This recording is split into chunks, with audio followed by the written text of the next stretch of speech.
আলোর সন্ধানে সাহিত্য সংস্থার উদ্যোগে কবি গৌতম সমাজদারকে বর্ষসেরা কবি সম্মাননা প্রদান।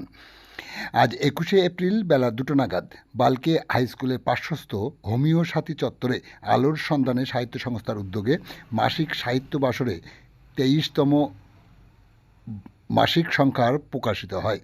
এ সময় আগত কবি সাহিত্যিকরা উপস্থিত ছিলেন। এই সাহিত্য আসরে বিশিষ্ট চক্ষু বিশেষজ্ঞ ডাক্তার তথা কবি গৌতম সমাজদারকে বর্ষের সেরা কবি হিসাবে সম্মাননা স্মারক তুলে দেন সংস্থার সম্পাদক আনারুল হক। কবি গৌতম সমাজদার আবেদনের সুরে কি বললেন আগত অতিথিসহ সকল দর্শকদের শোনাবো আপনাদের। হোমিওপ্যাথি ডক্টর চেম্বার থেকে সম্মাননা তুলে দিচ্ছেন আলোর সন্ধানী পত্রিকার সম্পাদক মাননীয় আনারুল হক মহাশয় গৌতম সমাজদার মহাশয়ের হাতে। একদম ওপেন প্ল্যাটফর্ম। ২ নম্বর বলবো, এই যারা বসে আছেন 1 মিনিট চোখটাকে বন্ধ করুন তো, করুন একটু, আমার রিকোয়েস্ট শুনুন, চোখটা বন্ধ করুন। সারা পৃথিবীটা মনে হয় অন্ধকার, আপনার চোখে অন্ধকার নেমে এসেছে। এবারে ভাবুন, যে লোকগুলো পৃথিবীটাকে দেখতে পায় না, যাদের দুটো চোখ নেই, আর আপনি আপনার মৃত্যুর পরে যদি চোখ দুটো দিয়ে যান, আপনার একজোড়া চোখে দুটো মানুষ দেখতে পাবে, আর সাথে সাথে আপনিও কিন্তু পৃথিবীতে অমর রয়ে গেলেন। এই সুযোগটা বোধহয় আমাদের কারোরই ছাড়া উচিত নয়, যে আপনার পৃথিবীতে থাকার এই সুযোগটা আপনি গ্রহণ করুন, চক্ষু দানে মানুষকে উৎসাহিত করুন, নিজেও করুন। এটা আমার একটা আবেদন। আবার দেখুন, নজরুল বলেছেন, ও কারা কোরআন বেদ বাইবেল চুম্বিছে মরি মরি, অমুক হইতে কেতাব গ্রন্থ নাও জোর করে কেনে, মূর্খরা সব শোনো, মানুষ এনেছে গ্রন্থ, গ্রন্থ আনেনি মানুষ কোনো। তার মানে আমরা জন্মেই কেউ হিন্দু মুসলিম জৈন খ্রিস্টান হইনি।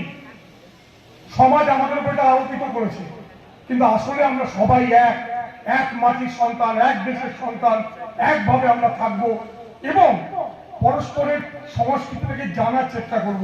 এটা আমার খুব দুঃখের। আমি হয়তো জন্মেছি হিন্দু ঘরে, কিন্তু আমি মুসলিমদের কালচার সেরকমভাবে জানি না। আবার হয়তো কোনো মুসলিম ভাই আমার কালচারটাকে ভালো করে জানে না। এই সংস্কৃতির আদান প্রদানটা কিন্তু অনেক বেশি করে হলে ওই তথাকথিত সুযোগ সন্ধানী মানুষগুলো বিভেদ তৈরি করতে পারবে না। তো মনটা বলছিল যে পরিবেশ গাছ লাগান। সত্যি বলছি আপনাকে, যারা একটু পড়াশোনা করেন, পরিবেশের অবস্থা ভীষণ খারাপ। গত বছর চেন্নাইতে জল ছিল না, এবছর ব্যাঙ্গালোরের খবর, এবং তারপরে কলকাতার জায়গা চলে আসবে।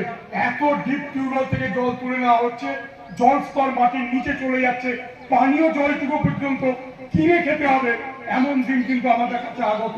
শুধু লাগানোই নয়, গাছটা বেঁচে আছে কিনা তার দায়িত্ব নেই, সেই গাছটাকে যত্ন করুন। এই আর একটা ছোট্ট আবেদন আপনাদের কাছে রাখলাম।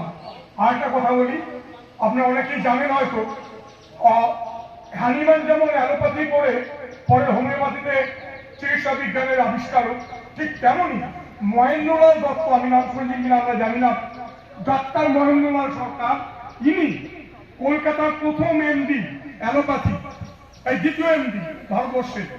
সেই ভদ্রলোক কিন্তু অ্যালোপ্যাথি ছেড়ে দিয়ে হোমিওপ্যাথিতে বিশ্ববরেণ্য ডাক্তার হিসেবে পরিণত লাভ করেছিলেন, এবং রামকৃষ্ণদেব, বিদ্যাসাগর থেকে শুরু করে তৎকালীন সবার চিকিৎসা উনি এই হোমিওপ্যাথিতেই করতেন। যার যা বিশ্বাস, যে যেটাকে ভালোবাসে সেটা নিয়ে সে এগোবেন।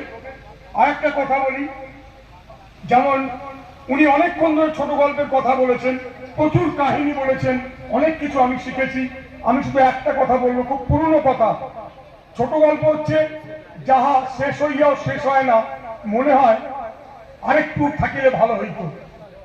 এটা হচ্ছে ছোট গল্প। গল্পটা একটু বড় হলো না কেন, গল্পের পরের অংশটা কি, আরেকটু হলে ভালো হতো, এটাই হচ্ছে ছোট গল্প।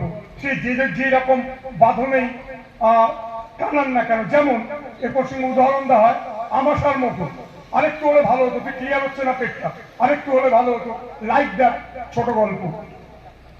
বিভেদ তৈরি করার একটা চেষ্টা। এবং আমরা এটাও দেখেছি যে পদযাত্রা বা মিছিলের প্রথমে যারা হাতের নেতা, তাদের কোনো ক্ষতি হয় না, পেছনের লোকগুলো মারা যায়। আজ এমন একটা দিন এসছে যে আমাদেরকেও ধীরে সুস্থে বুঝে মানুষের সঙ্গে বেশি করে মিশে থাকতে হবে, কারো কথা শুনে নয়। তবেই আমরা আমাদের মধ্যে সম্প্রীতির বন্ধন তৈরি করতে পারবো।